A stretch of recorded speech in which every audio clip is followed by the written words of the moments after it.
ಎಲ್ಲರಿಗೂ ನಮಸ್ಕಾರ. ಸರೋಜ ಕಿಚನ್ಗೆ ಸ್ವಾಗತ. ನೀವು ನೋಡ್ತಾ ಇರೋದು ಬಿರಂಜಿ ರೈಸ್ ಅಥವಾ ಬೆಣ್ಣೆ ಅನ್ನ ಅಂತ ಹೇಳ್ಬೋದು. ಹೇಗೆ ಮಾಡೋದು ಅಂತ ನೋಡೋಣ. ಮೊದಲು ಒಂದು ಮಸಾಲೆ ರೆಡಿ ಮಾಡ್ಕೊಳ್ಬೇಕು. ಅದಕ್ಕೆ ಸಮ ಪ್ರಮಾಣದಲ್ಲಿ ನಾನು ಏಲಕ್ಕಿ, ಚಕ್ಕೆ, ಹವಿಜ, ಜೀರಿಗೆ, ಲವಂಗ ಇವನ್ನೆಲ್ಲ ತೆಗೆದುಕೊಂಡು ಹುರ್ಕೊಂಡಿದ್ದೀನಿ ಕೆಂಪಾಗೋವರೆಗೆ, ಘಮ ಬರೋವರೆಗೆ. ಆಮೇಲೆ ಇದನ್ನು ಮಿಕ್ಸ್ ಮಾಡಿ ಇಟ್ಟು ಪುಡಿ ಮಾಡಿ ರೆಡಿ ಮಾಡ್ಕೊಳ್ಬೇಕು.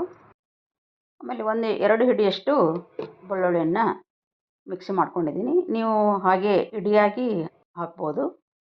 ಒಲೆ ಮೇಲೆ ಕುಕ್ಕರ್ ಇಟ್ಟು ಅದಕ್ಕೆ ಬೆಣ್ಣೆ ಹಾಕಿ ಸ್ವಲ್ಪ ಮಸಾಲೆ ಹಾಕಬೇಕು. ಚಕ್ಕೆ, ಏಲಕ್ಕಿ, ಮರಾಠ ಮೊಗ್ಗು ಮತ್ತು ಫ್ಲವರ್ ಎಲೆ, ರುಬ್ಬಿದಂಥ ಬೆಳ್ಳುಳ್ಳಿ, ಹಸಿಮೆಣಸಿನ್ಕಾಯಿ,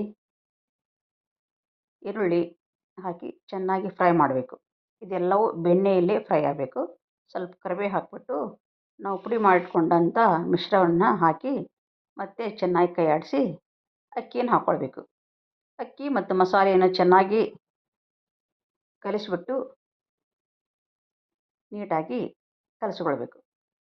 ಇದಕ್ಕೆ ತಕ್ಕಷ್ಟು ಪ್ರಮಾಣ ನೀರನ್ನು ಹಾಕಿ, ಉಪ್ಪು ಹಾಕಿ, ಸ್ವಲ್ಪ ಕೊತ್ತಂಬರಿ ಸೊಪ್ಪು ಘಮಕ್ಕೆ ಹಾಕಿಬಿಟ್ಟು ಲಿಡ್ ಕ್ಲೋಸ್ ಮಾಡಿಬಿಟ್ರೆ 2 ವಿಸಿಲ್ ಬಂದರೆ ಸಾಕು.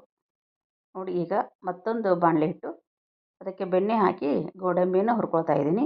ನೀವು ಕುಕ್ಕರ್ಗೆ ಹಾಕ್ಕೊಳ್ಬೋದು. ಒಗ್ಗರಣೆ ಹಾಕಬೇಕಾದ್ರೆ ಆವಾಗೂ ಹಾಕ್ಕೋಬೋದು. ನೋಡಿ, 1 ವಿಜಿಲ್ ಆಯಿತು. ಈ ವಿಡಿಯೋ ನಿಮಗೆ ಇಷ್ಟ ಆಗಿದೆ ಅಂದ್ಕೊತೀನಿ. ಇಷ್ಟ ಲೈಕ್ ಮಾಡಿ, ಶೇರ್ ಮಾಡಿ, ಪ್ಲೀಸ್ ಸಬ್ಸ್ಕ್ರೈಬ್ ಮಾಡಿ. Thank you.